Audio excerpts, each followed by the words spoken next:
আমরা নিশ্চয়ই পৃথিবীতে এসেছি কোনো না কোনো উদ্দেশ্যে। আমরা যেহেতু পৃথিবীতে এসেছি কোনো না কোনো উদ্দেশ্যে এবং আমরা চিরস্থায়ী নই, 100 বছর পরে আমাদের মধ্যে কেউ বেঁচে থাকবে না, তাহলে এই পৃথিবীতে আসার এবং এখানে আমাদের বেঁচে থাকার কি উদ্দেশ্য? উদ্দেশ্যটা আল্লাহ রাব্বুল আলামিন সূরাতুজ যারিয়াতের মধ্যে ব্যাখ্যা করেছেন, যেটা আমাদের ইউনিভার্সিটি লাইফে আমাদেরকে কখনোই শেখানো হয় নাই, স্কুল লাইফেও শেখানো হয় নাই, কলেজ লাইফেও শেখানো হয় নাই যে আমাদের পৃথিবীতে থাকার উদ্দেশ্যটা কি। আমাদেরকে শেখানো হয়েছে আমরা কিভাবে চাকরি করব, ব্যবসা করব, কি খাবো, কি পড়বো, কতটুকু জমি আমাকে কিনতে হবে, কত বড় ফ্ল্যাটের মালিক আমি হব। পৃথিবীতে আসার উদ্দেশ্য আনফরচুনেটলি আমাদেরকে শেখানো হয় নাই। আল্লাহ রাব্বুল আলামিন বলেছেন, বা'দা আউযু বিল্লাহি মিনাশ শাইতানির রাজীম, ওয়া মা খালাকতুল জিন্না ওয়াল ইনসা ইল্লা লিয়াবুদুন। হে মানব জাতি, তোমরা শোনো, আমি এই পুরো মানব জাতিকে এবং জিন জাতিকে শুধুমাত্র আমার ইবাদত করার জন্যই সৃষ্টি করেছি, আর কোনো কারণে সৃষ্টি করি নাই। এখন যদি প্রশ্ন আসে যে তাহলে আমাদের দুনিয়ার কাজকর্মগুলো কি ইবাদত নয়? উত্তর হচ্ছে হ্যাঁ, আমাদের দুনিয়ার কাজকর্মগুলো ইবাদত।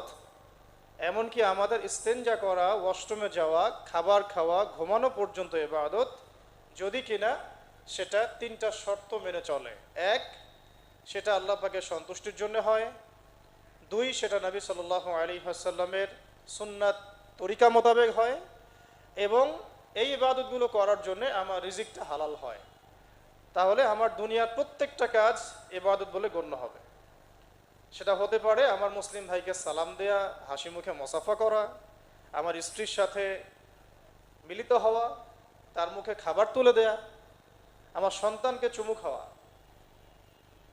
বিছানটা ঝাড়া, ঘুমানোর আগে লাইটস অফ করা, বিসমিল্লাহ বলে দরজা বন্ধ করা, এই ছোট ছোট বিষয়গুলো ইবাদত হিসেবে গণ্য হবে, নেকি অর্জনের মাধ্যম হবে, যদি আমাদের উদ্দেশ্য থাকে আল্লাহর সন্তুষ্টি অর্জন করা এবং তরিকা হয় নবী মুহাম্মদ সাল্লাল্লাহু আলাইহি ওয়াসাল্লাম, এবং আমাদের রিজিকটা যদি হালাল হয়। অর্থাৎ আমাদের জীবনের প্রতিটা কাজ, হোক সেটা ধর্মীয় ক্ষেত্রের অথবা বৈষয়িক অথবা শিক্ষা অথবা সংস্কৃতি অথবা অর্থনীতি কিংবা রাজনীতি, প্রত্যেকটা ডিপার্টমেন্টের কাজ ইবাদত হিসেবে গণ্য হবে যদি কিনা কাজগুলো আল্লাহর সন্তুষ্টির জন্য হয়, রাসূলুল্লাহ সাল্লাল্লাহু আলাইহি ওয়াসাল্লামের সুন্নাত তরিকা মোতাবেক হয়, এবং কাজগুলো করার ক্ষেত্রে আমাদের রিজিকটা হালাল হয়। আল্লাহ পাক আমাদের সবাইকে ইবাদতের মূলনীতি বোঝার তৌফিক দান করেন। আমি যদি আপনাদেরকে জিজ্ঞাসা করি, আমার মনে হয় এই মূলনীতিগুলো আপনাদের মাঝে অনেকেই একাডেমিক লাইফে শিখেন নাই।